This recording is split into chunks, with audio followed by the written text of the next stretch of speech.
Confinement animal feeding operations are used today to house and grow animals used in the animal production industry, such as the beef for our hamburgers, the milk for our cereal, or the eggs for our omelets or cakes. At the moment, there is a lot of controversy about confinement farms, but due to our personal interests, we will discuss the confinement farm operations of swine units.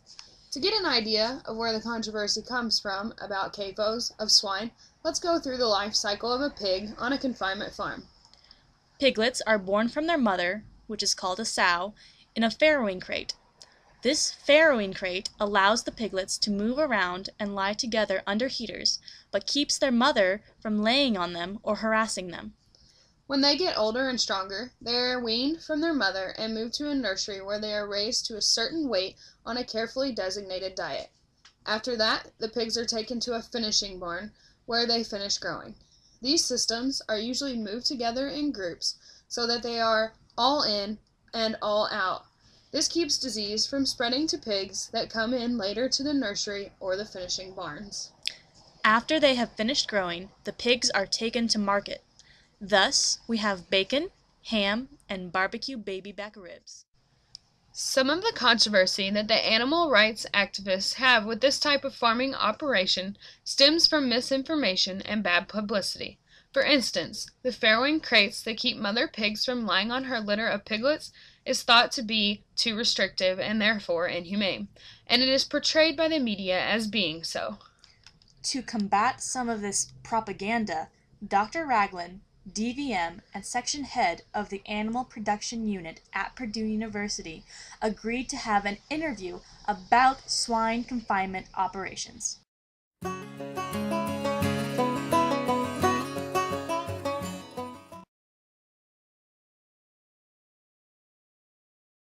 Well, I think that's a great question, and my response to that is, unfortunately, there are enough uninformed people in the media that I don't know how the best way to go about informing them, because I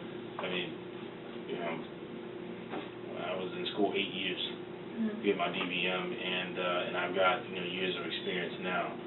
So some of these things seem rather elementary to me, but the folks who are reporting on them, they can't have what amounts to a very clear understanding of some of the stuff in the way that they report it.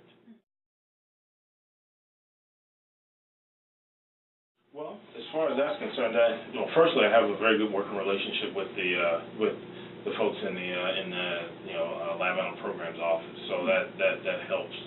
I understand what it is that their responsibility is, and that's to keep the university out of trouble, make sure that whatever those standards are, that they're following them, and it's not going to create a problem for being able to house and use animals here for research and teaching. What my responsibility is as far as the lab animal programs office is I have no authority to be able to make the folks out the farm do anything. That is responsible lab animal programs. So my responsibility is just to go out and make sure that they're doing things that are consistent with maintaining the health and productivity of those animals. Now, if there's a particular problem that's not getting resolved, it is my responsibility then to come and report that to the folks in the lab animal programs office, and they have the authority to then determine or at least investigate why there's a problem and why it's not being addressed. So it works out well enough for me. I still get to go and help them as best I can, but in the end, it's because they have the regulatory authority that if they're not doing things that are consistent with maintaining the health of those animals, well-being of those animals, then it's not something that falls on me to try and force them to do anything. The folks in the PAPEC office can make them do what is appropriate. But yeah, so if you work with animals to any extent here on campus, then they do have a program that they expect you to complete.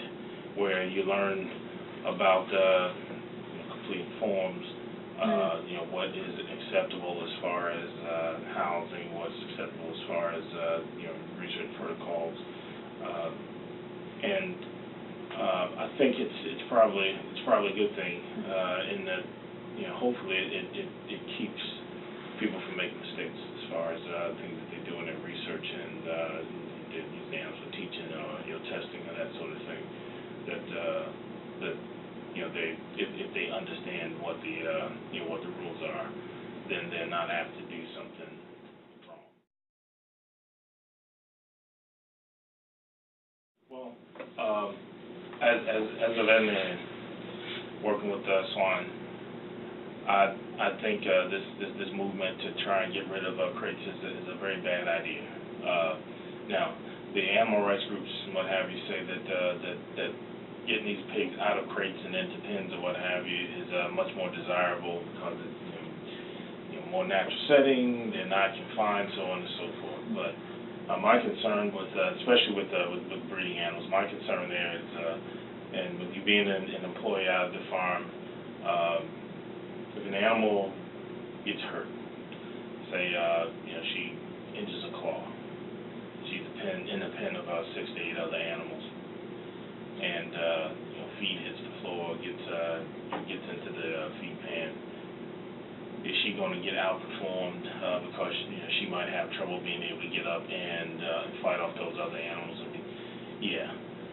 Body condition issues, I think you can do a better job of addressing if you have an animal that's in a crate. And I mean, it literally comes down to feeding her what amounts to an adequate amount of feed to get her back to what's considered ideal condition. Can you do that in a pen?